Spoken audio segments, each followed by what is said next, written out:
आज का जो वीडियो हमारा है वो क्लास 9th का फर्स्ट चैप्टर मैथ का नंबर सिस्टम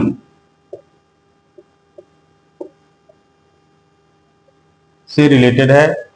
इस चैप्टर में हमें कुछ मेन टॉपिक्स हैं जिसके बारे में डिस्कस करेंगे हम। फर्स्ट टॉपिक आपका रहेगा फाइंड 4 और 5 rational number between given to rational numbers. First topic तो आपका ये होगा। सेकेंड टॉपिक रहेगा convert into decimal. In decimal में आपके 2 टाइप्स के आ जाएंगे डेसिमल कन्वर्जन वाली टॉपिक। फर्स्ट आपका रहेगा टर्मिनेटिंग और सेकेंड आपका रहेगा नॉन टर्मिनेटिंग।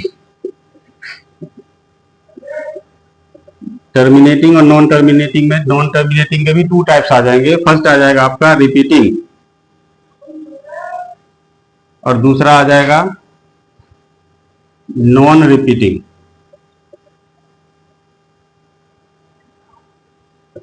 हमें तीसरा टॉपिक आ जाएगा आपका रैशनलाइजिंग द डिनोमिनेटर।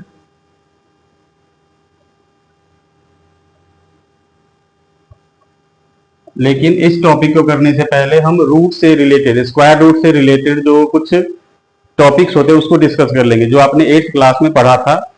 इससे रिलेटेड टॉपिक हम इसे डिस्कस करेंगे, जिसमें कुछ फॉर्मूलाज है जो कि अलजेब्रिक आइडेंटिटीज में आपने देखा था कि a plus b whole square की वैल्यू a स्क्वायर प्लस में 2ab plus b square, a minus b whole square that is a square minus 2ab plus b square, और थर्ड a प्लस में b into में a minus में b that is equal to a square minus b square.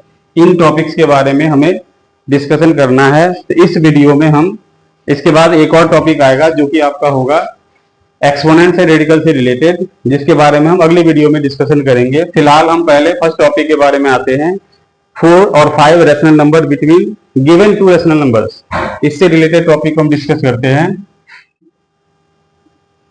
4 rational numbers between -1/3 and 2/5।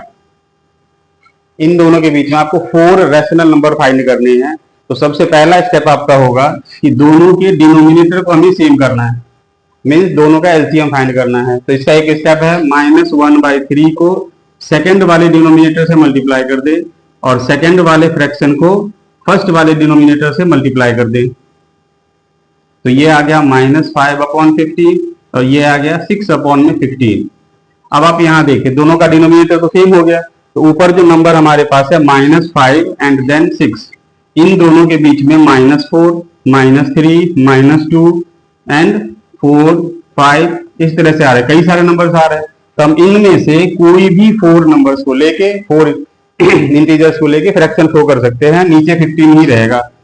तो 4 rational numbers are -4/15, -3/15, कोई positive वाला भी हम ले लेते हैं, 2/15, 4/15। ये 4 रैशनल नंबर है जो इन दोनों रैशनल नंबर्स के बिटवीन आएगा। तो आपका फर्स्ट टॉपिक ये है।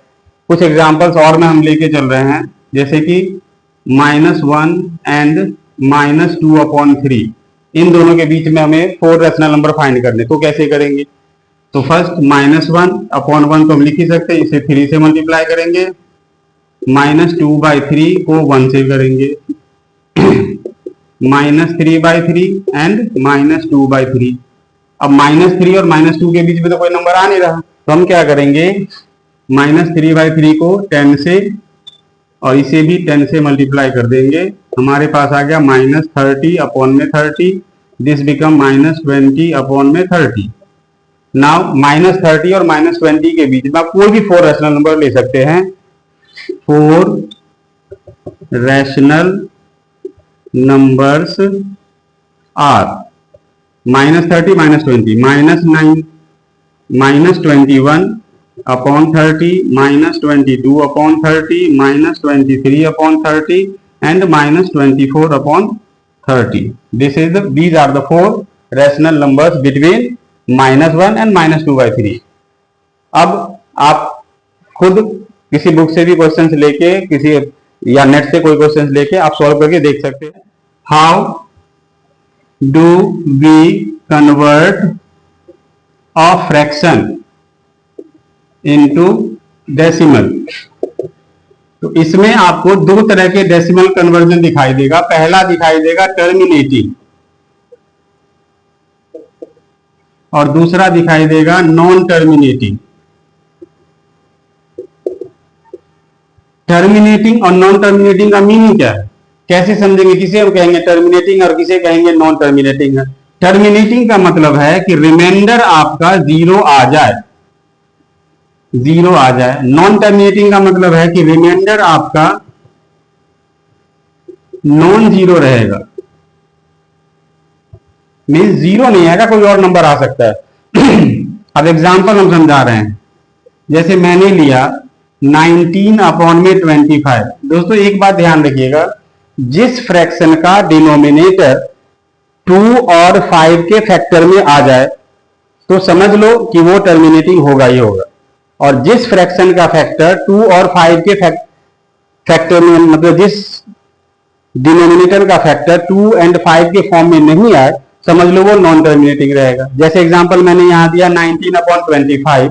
तो 19 अपॉन 25 हम क्या देख रहे हैं, 19 अपॉन में 5 इंटू 5. तो ये 5 के फैक्टर में तो आ चुका है, लेकिन 2 नहीं है यहाँ पे. तो हम क्या करेंगे, जितनी बार 5 है उतनी बार ही हमें 2 भी चाहिए, तभी जाके विदाउट डिवीजन हम डेसिमल में कन्वर्ट कर सकते हैं. तो हम क्या करेंगे, ऊपर भी 2 बार 2 ले लेंगे, नीचे भी 2 बार 2 दे देंगे.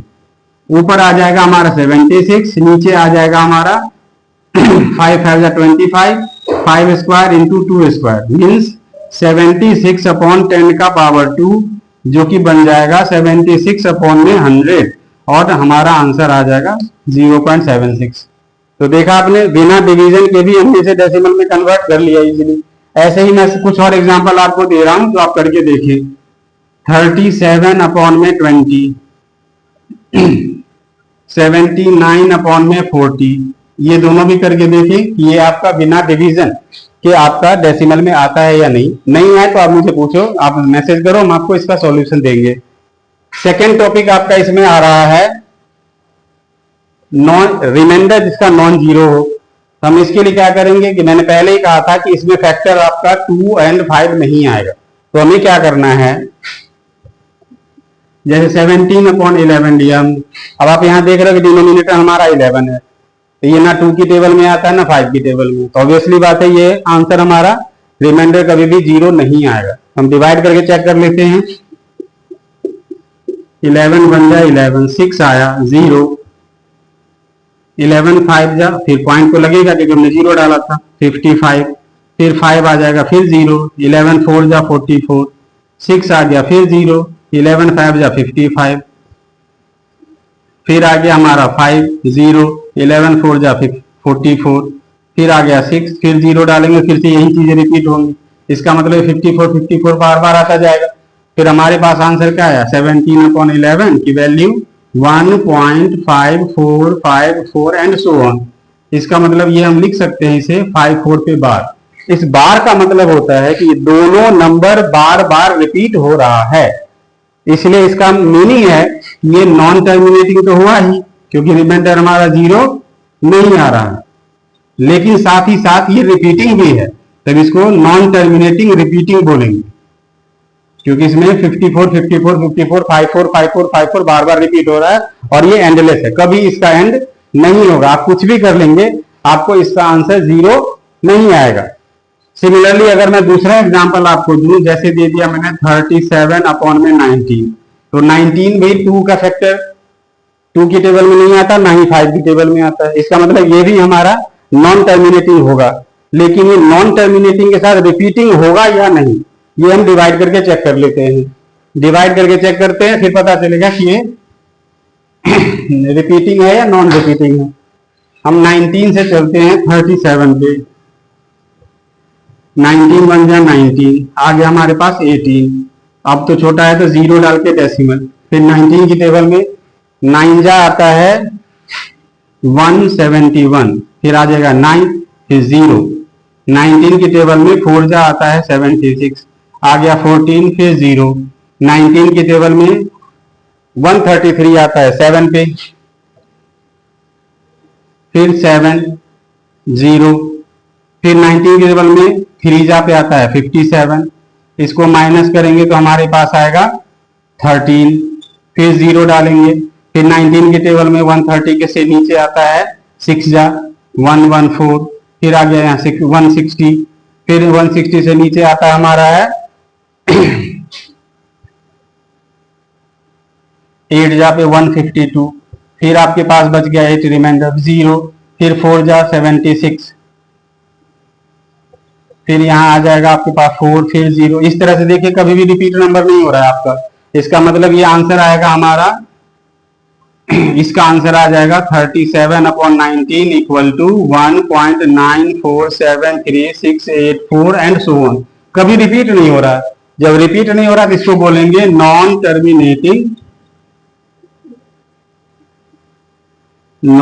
रिपीटिंग। उम्मीद करता हूं कि आपको ये दोनों ही टॉपिक टर्मिनेटिंग और नॉन टर्मिनेटिंग डेसिमल कन्वर्जन आपको समझ में आ गया होगा। आप किसी और बुक से क्वेश्चंस ले, उसे करके देखें या अपने मन से भी कोई फ्रैक्शन लेके देखें कि वो टर्मिनेटिंग है या नॉन टर्मिनेटिंग है। फिर हम नेक्स्ट वीडियो में आपको अगर जो नेक्स्ट टॉपिक आपका है जो कि आइडेंटिटी, जो अलजेब्रिक आइडेंटिटी था a + b whole square, a - b whole square, a² - b square, उससे रिलेटेड जो स्क्वायर रूट वाले जो नंबर्स होते हैं उसमें कैसे यूज करेंगे हम उसको समझाएंगे। तब तक आप अपनी तैयारी करें और अगले सब्जेक्ट के बारे में सोचें ताकि आपका जो एग्जाम हाफ ईयरली सितंबर में आने वाला है, सितंबर 2025 में 9th के 10th के हर क्लास के हाफ ईयरली होने वाले हैं, आप उसकी तैयारी करें। मैं उम्मीद करूंगा और पूरा कोशिश करूंगा कि इस 1.5-2 महीने में आपका सिलेबस हाफ ईयरली का लायक करवा दूं ताकि आपको कोई दिक्कत ना हो और आप जो परेशानी हो आप हमसे पूछें। आप ये सोचें कि आपकी क्लास सामने से चल रही है, आप मेरे साथ सामने बैठे हुए हैं और अब मैं आपको पढ़ा रहा हूँ। मैं इस तरह से पढ़ाऊंगा कि आपको ये महसूस हो कि आप किसी स्मार्ट बोर्ड या स्मार्ट क्लास में नहीं देख रहे हैं, सामने से टीचर के सामने खड़े होकर आप अपनी पढ़ाई कर रहे हैं।